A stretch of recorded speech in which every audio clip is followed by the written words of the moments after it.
सभी भक्तों को राधे राधे, जय श्री कृष्णा। कथा सुनने व इतना सहयोग व प्रेम देने के लिए दिल से धन्यवाद। आज हम सुनेंगे वैशाख महात्म्य का अध्याय 11वां। आइए कथा को शुरू करते हैं। तदंतर राजा मैथिल पूछने लगा, हे महाराज, वैशाख के जो धर्म आपने वर्णन किए हैं वह बड़े सुलभ हैं और उनसे भगवान प्रसन्न होकर तत्काल अर्थ, धर्म, काम, मोक्ष प्रदान करते हैं। ऐसे वेद विहित धर्म संसार में ज्ञात क्यों नहीं है? यह क्या बात है, ये मुझे बताइए। श्रुतदेव बोले, हे राजन, वैशाख मास के कर्तव्य धर्म प्रख्यात क्यों नहीं है और अन्य धर्मों की संसार में क्यों ख्याति है? संसार में पुत्र, पौत्र तथा धन संपत्ति, सांसारिक भोगों को चाहने वाले तो बहुत मनुष्य हैं। इसलिए राजस और तामस धर्म संसार में प्रख्यात हैं। और जो इच्छा रहित सात्विक धर्म सुख प्राप्ति कर विष्णु भगवान को प्रसन्न करने वाले हैं, वह पृथ्वी पर छिपाने योग्य हैं। इसका कारण मैं तुम्हें बताता हूँ, उसे ध्यान से सुनो। इक्ष्वाकु के कुल का भूषण काशीपुरी में निरग का पुत्र सार्वभौम राजा बड़ा यशस्वी हुआ। वह जितेंद्रिय, क्रोध को जीतने वाला, ब्राह्मण और राजाओं में उत्तम था। एक दिन वह आखेट करता हुआ जा रहा था तो मार्ग में मुनि वशिष्ठ के उन्होंने शिष्यों को देखा, जो कि कहीं प्याव लगवा रहे थे, कहीं छाया का मंडप बनवा रहे थे, कहीं वापी निर्मल करवा रहे थे, कहीं बैठे हुए मनुष्यों की पंखों से हवा कर रहे थे, तो कहीं सुगंधित फूलों का दान कर रहे थे और कहीं पर छतरी का दान कर रहे थे, कहीं तांबुल दे रहे थे। यह देख राजा ने पूछा कि तुम कौन हो और क्या कर रहे हो? वे बोले कि हम वैशाख में धर्म कर्तव्यों का पालन कर रहे हैं, जो कि हमारे गुरु वशिष्ठ जी की आज्ञा है, जिनके करने से धर्म, अर्थ, काम और मोक्ष मिलता है, और वे विशेष फल तुम गुरु जी से जाकर पूछ लो। यह सब सुन राजा वहां से चल दिया और वशिष्ठ के आश्रम में पहुंचा।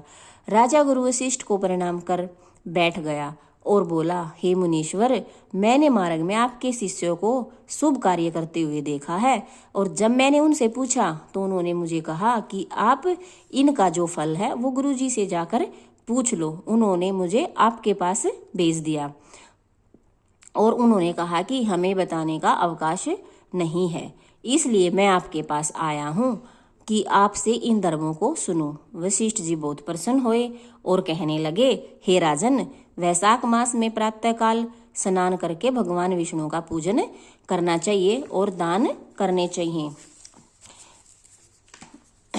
ऐसा करने से जगन्नाथ भगवान प्रसन्न होते हैं। इसलिए तुम अपने राज्य में भी जहाँ जो कोई वैशाख धर्मों को न करे उसे दंड दो।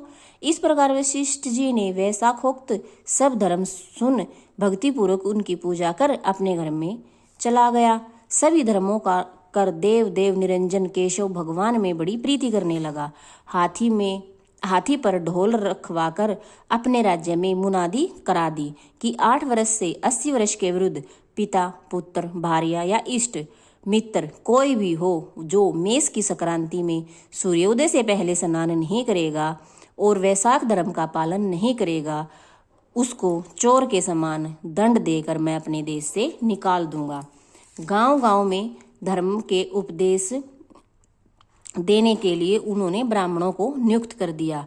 धर्महीनों को दंड देने के लिए 10-10 सवार नियुक्त कर दिए। इस प्रकार इस चक्रवर्ती राजा के राज्य शासन से यह धर्म वृक्ष से सब देशों में विस्तार पूर्वक फैल गया। जो मनुष्य प्रमाद से भी इस राजा के नगरों में मर जाता, उसका निसंदेह विष्णु लोक प्राप्त होता और यमलोक नहीं जाता।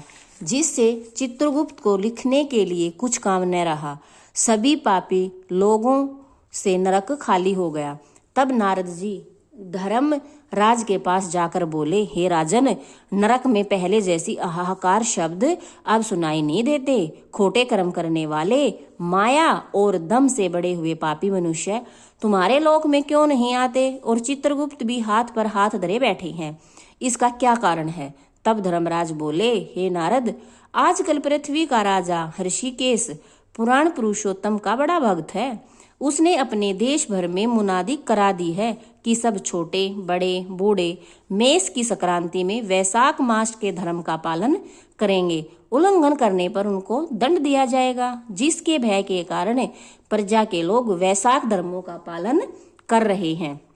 इस कारण उनका मेरे लोक में आने का मार्ग बंद हो गया है और सब ब्रह्मा इत्यादि पापों से छूटकर सीधे विष्णु पद को प्राप्त होते हैं। इसलिए मैं उस महाबली से युद्ध कर उसे मारूंगा। यदि वह मुझसे नहीं मरेगा तो मैं ब्रह्मा के पास जा उनसे सब निवेदन कर स्वस्थ हो जाऊंगा। इस प्रकार नारद जी से सलाह कर मृत्यु, रोग, जरा आदि सेवकों तथा 50 कोटि यमदूतों को ले स्वयं यमराज उसे दंड देने के लिए पृथ्वी पर आए और शीघ्र ही उस राजा की पुरी को घेर लिया। महाशंखनाद होने लगे।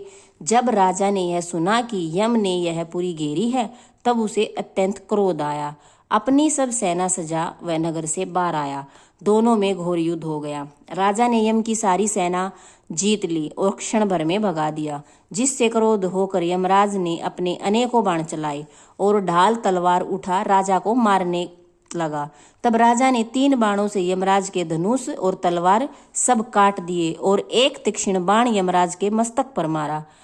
तब यम ने क्रोध कर अपना दंड उठाया और उसको ब्रह्मशास्त्र से अभिमंत्रित कर राजा के ऊपर छोड़ दिया। यह देख विष्णु भगवान ने अपने भक्त की रक्षा करने के लिए सुदर्शन चक्कर छोड़ दिया, जो रण में आब्रह्म अस्त्र का निवारण कर यम को मारने के लिए उदित हुआ। तब राजा सुदर्शन चक्र को नमस्कार करके स्तुति करने लगा कि इस यम की रक्षा कीजिए। तब सुदर्शन चक्र राजा की स्तुति करने पर वैकुंठ को चला गया और यमराज बहुत उदास हो ब्रह्मा जी के पास गया, जहां लोकपाल और दिक्पाल बैठे कर उपासना कर रहे थे। उसने देखा चारों इतिहास पुराण शरीर धारण कर खड़े हैं। नदी सरोवर मूर्तिमान विराजमान है। पीपल आदि सभी वृक्ष खड़े हैं। वापी, कुआं, तालाब और पर्वत सब मूर्तिमान हैं। दिन रात, पक्ष, मास, कला, काष्ठा, निमेष, ऋतु, अयन, युग, संकल्प, विकल्प, निमेष, उन्मेष, ऋषिक, योग, करण, पूर्णिमा, अमावस्या, सुख दुख, भय, लाभ हानि, जय अजय, सतोगुण, रजोगुण, तमोगुण, शांत, मूढ़, अतिपोर, प्राकृतिक विकार, कफ, वात, पित्त आदि सब चराचर मूर्तिवान सेवा में खड़े हैं। उनके बीच में यमराज सेवकों सहित लज्जावान हो मुख मलिन कटे वृक्ष की भांति जा गिरा और त्राही त्राही करके पुकारने लगा, जिसको देख सभी आपस में अचरज से कहने लगे कि यम के यहाँ आने का क्या कारण है।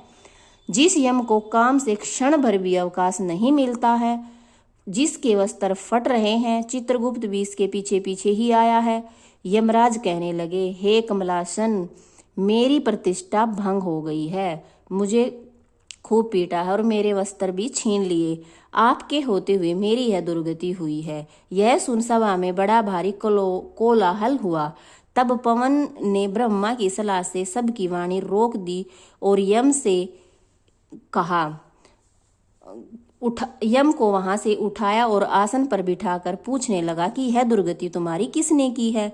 तू कुशकेतु जो सबके पिता हैं उनके सामने अपना सब वृत्तांत कह, वह तुम्हारे हृदयस्थ दुख को दूर करेंगे।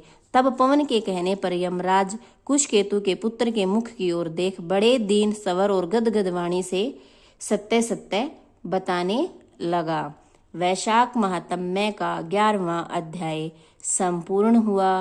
राधे राधे। जय श्री कृष्णा। सभी भक्तों को दिल से धन्यवाद। वीडियो अच्छी लगे तो कमेंट करें, लाइक करें, शेयर करें।